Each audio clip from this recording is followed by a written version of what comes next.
Welcome to the monthly series, the MVP of WWE, where I look back at the previous month and we see who the MVP of the WWE was for the month of whatever month it is the previous month. This one happens to be June 2024. But first, please subscribe and comment. And if you do, you can win this belt or one of those belts. I will pull a random comment once I hit 10,000 subscribers, and I will give away your belt of choice. So let's talk June 2024. Who is the MVP? There were 3 options for me, and it's very difficult for me to pick. The first option was Bo Dallas / Uncle Howdy. They had an amazing month. In fact, they only had 2 weeks, really, but those 2 weeks were just monumental. You had the massacre backstage on Raw, and then the following week, you had Bo Dallas deliver one of the best promos, period. So much so, it reminded me of Mick Foley / Mankind doing his interview with JR back in the Attitude Era, and I am totally on board now with Bo Dallas. Bo Dallas was so great in that interview. Oh, it was so great. And the impact that closing Raw of the previous week had, definitely in the running for MVP, but the thing that actually stops me from giving it to Bo is that some people are going to hate me for this, but after the Raw that they debuted, a picture came out of the Wyatt 6 just in normal clothing as civilians, and I get it. That's a very old school way of thinking that they shouldn't be doing stuff like that, taking pictures with fans and whatnot. But honestly, it taints it for me. It doesn't kill it, but it taints it for me. And I really think that they should have not done it. I understand wrestling's not real and all that stuff, but then again, what made The Undertaker so special? He kayfabed it his entire career, and you don't even have to go that far, but I'm just asking you not to take a group picture after you massacred the entire Raw. And I'm not alone here. Mark Henry said the same thing. He said, here's a company that invests a lot of money into your debut, and then you go and ruin it, basically. I'm paraphrasing. You go and ruin it by taking a picture at Whataburger? We all know it's fake, but you just murdered everybody. The next candidate for MVP, and that's Paul Heyman. Paul Heyman is not a wrestler. Some people might say, well, he doesn't deserve to be the MVP. So from this point forward, wrestling managers are allowed to actually be MVPs. That's a new rule. Paul Heyman was completely destroyed. I've done many videos on it this week. Go please check out my live reaction or just who's going to replace Paul Heyman. A lot of things happened with Paul Heyman. He was destroyed by the new Bloodline. He's been the one selling the new Bloodline over and over and over again until finally he's absolutely 100% destroyed. But here's the thing. Reports are coming out that he deprived himself of sleep, that he stopped dyeing his hair, that he stopped shaving. He did all these things, not on camera, to make the segment better. And guess what? It did. So when Bo Dallas then has this awesome segment and then goes and takes a group picture outside of Whataburger, I'm saying that directly affects.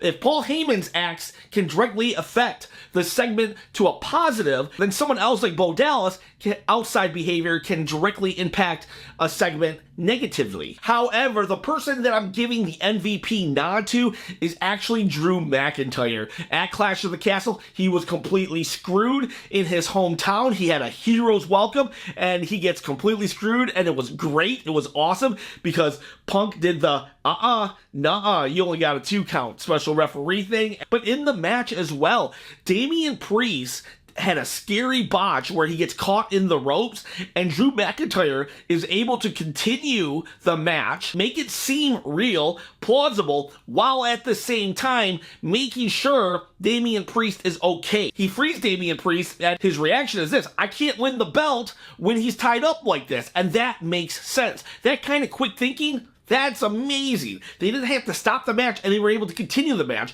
because if they had stopped the match, then the screw job wouldn't have happened. And if the screw job wouldn't have happened, he wouldn't have gone to Raw, and a lot of things wouldn't have happened. He was able to keep his head about him, continue the match, give the people what they paid for. Damian Priest is definitely awesome too for continuing the match, but we're talking Drew here. Drew leaves, even though in loss, it helps his character, because his character is able to lose a lot and just be mad about it, and justified in his anger anger. On Raw, we're all clamoring to hear what he's going to say, and he's just like, I can't do it. I quit, prolonging it more. And then on SmackDown, he comes and he annihilates Punk. Now, it was off camera because Punk is probably not cleared, but he annihilates him, and he takes the bracelet with Larry the Dog and AJ. That's personal. That is personal. This is a blood feud right here, just between these two.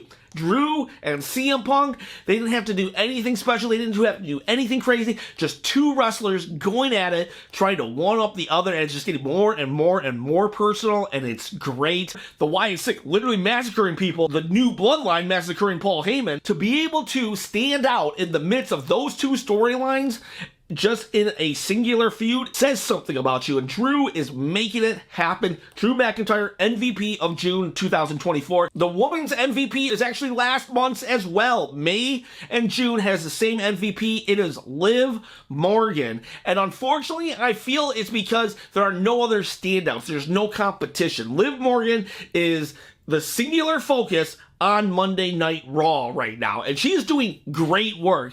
And you could say Piper Niven has a case as well. She had a strong start. She had a really good segment, a really good interview, really showcasing her love and her drive for the business, and it's like, whoa, where did you come from? And then she had a great match at Clash of the Castle, but other than those two events, nothing really. Liv Morgan's been all over the place on Raw. She is definitely controlling Judgment Day right now and manipulating the situation to her favor.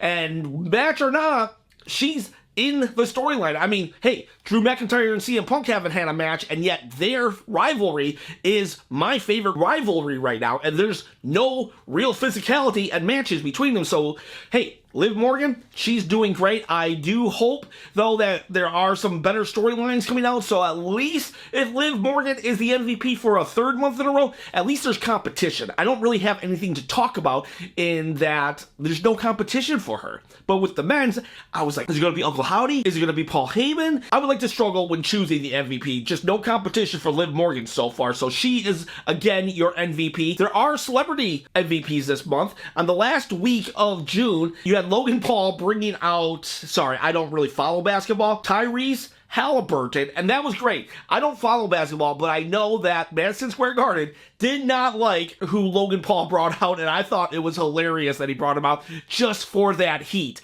And then there was somebody in the stands who helped out LA Knight, who's another basketball player, but for the Knicks, I guess, and he is Jalen Bronson. This is how you use celebrities. They got involved enough for the crowd cheer and boo, but it wasn't like back in WCW days where it's like, okay, now let's have a pay-per-view tag match with these basketball players and our WWE stars. No, it was just a little one-off confrontation. Really cool, really fun. It should be done now. We should not see these basketball players again, but it draws some eyes to the product. It gets a little bit on the news, and it's just fun and entertaining for the fans in attendance. So I really like that. Great job to these two basketball players. You could tell they didn't really know how to sell, and they were a little stiff, but that's okay, because they're celebrities and it's a one-off appearance. They did interfere in the match just a little bit, not to the point where that something monumental happened, changed the course of WWE history, and it's all contingent on a celebrity. And there you go, guys. I will see you with this